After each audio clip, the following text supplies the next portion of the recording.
കേന്ദ്രാവിഷ്കൃത പദ്ധതിയായ PM സഡക് യോജന കേരളത്തിൽ അട്ടിമറിക്കുന്നു സംസ്ഥാന സർക്കാർ. ഗ്രാമീണ റോഡ് വികസനത്തിനായുള്ള പദ്ധതി സംസ്ഥാന സർക്കാരിന്റെ പിടിപ്പുകേട് മൂലം പലയിടത്തും മുടങ്ങിക്കിടക്കുകയാണ്. ഇതിനുദാഹരണമാണ് കോട്ടയത്ത് അരുവിക്കുഴി നെടുമാവ് റോഡ്. ഇത് നിർമ്മിക്കാൻ കേന്ദ്ര സർക്കാർ 6 വർഷം മുൻപ് തുക അനുവദിച്ചുവെങ്കിലും സ്ഥലം MLA MP-മാരുടെ അനാസ്ഥ മൂലം റോഡ് നിർമ്മാണം ഇതുവരെ പ്രാവർത്തികമായിട്ടില്ല. കോട്ടയത്ത് മാത്രം 27 പദ്ധതികളാണ് അട്ടിമറിക്കപ്പെട്ടത്. 5,55,00,000 രൂപ അനുവദിച്ചിരിക്കുന്ന അല്ലെങ്കിൽ അഡ്മിനിസ്ട്രേഷൻ സാങ്ഷന് വേണ്ടി അയച്ചിരിക്കുന്ന ലെറ്ററാണ് എൻ്റെ കയ്യിലുള്ളത്. 5,55,00,000 രൂപ ഇനി ഈ റോഡ് പണിയണമെങ്കിൽ പുതിയ മെറ്റീരിയൽ കോസ്റ്റ് അനുസരിച്ച് അഡ്മിനിസ്ട്രേഷൻ AS-ന് വേണ്ടി അഡ്മിനിസ്ട്രേഷൻ സാങ്ഷന് വേണ്ടി അയച്ചിരിക്കുന്ന ലെറ്ററാണ്. Chief engineer അയച്ചിരിക്കുന്ന ലെറ്ററാണ്. ഈ ലെറ്റർ പ്രകാരം സാങ്ഷൻ തരേണ്ടത് സംസ്ഥാന സർക്കാരാണ്. സംസ്ഥാന സർക്കാർ തരണമെങ്കിൽ സ്ഥലം MLA-ക്കും MP-ക്കും പങ്കുണ്ട്.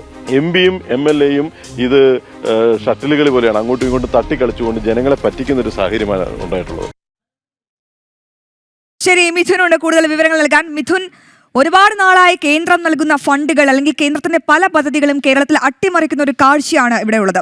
എന്നാലും ഇപ്പോൾ ഏറ്റവും ഒടുവിൽ ഈ PM സഡക് പദ്ധതി എന്തുകൊണ്ട് കേരളത്തിൽ മുടങ്ങി? അശ്വതി, കേന്ദ്ര സർക്കാരിന്റെ ജനകീയ പദ്ധതികളിലൊന്നാണ് PM സഡക് യോജന പദ്ധതി. ഗ്രാമീണ റോഡ് വികസനമാണ് പദ്ധതിയിലൂടെ ഉദ്ദേശിക്കുന്നത്. 100 കണക്കിന് റോഡുകൾ വികസിപ്പിക്കുന്നതിന് വേണ്ടി കേന്ദ്ര സർക്കാർ പണം അനുവദിച്ചിട്ടുണ്ട്.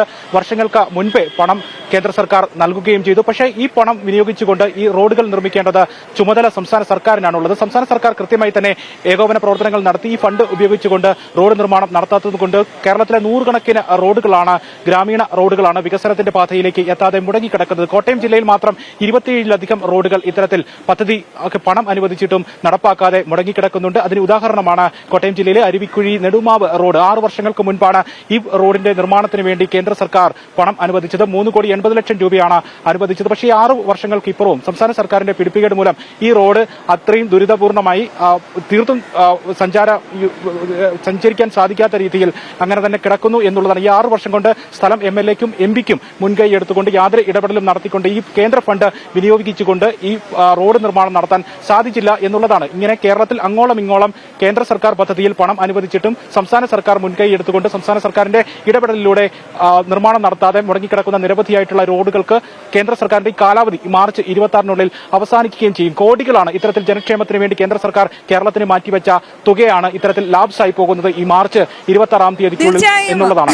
അത് തന്നെയാണ്, കേന്ദ്രാവിഷ്കൃത പദ്ധതികൾ പലതും കേരളത്തിൽ അട്ടിമറിക്കപ്പെടുകയാണ്. ഫണ്ടുണ്ട്, പക്ഷേ നടപ്പാക്കാൻ നമ്മുടെ സംസ്ഥാന സർക്കാരിനാവതില്ല എന്ന് വേണം മനസ്സിലാക്കാൻ.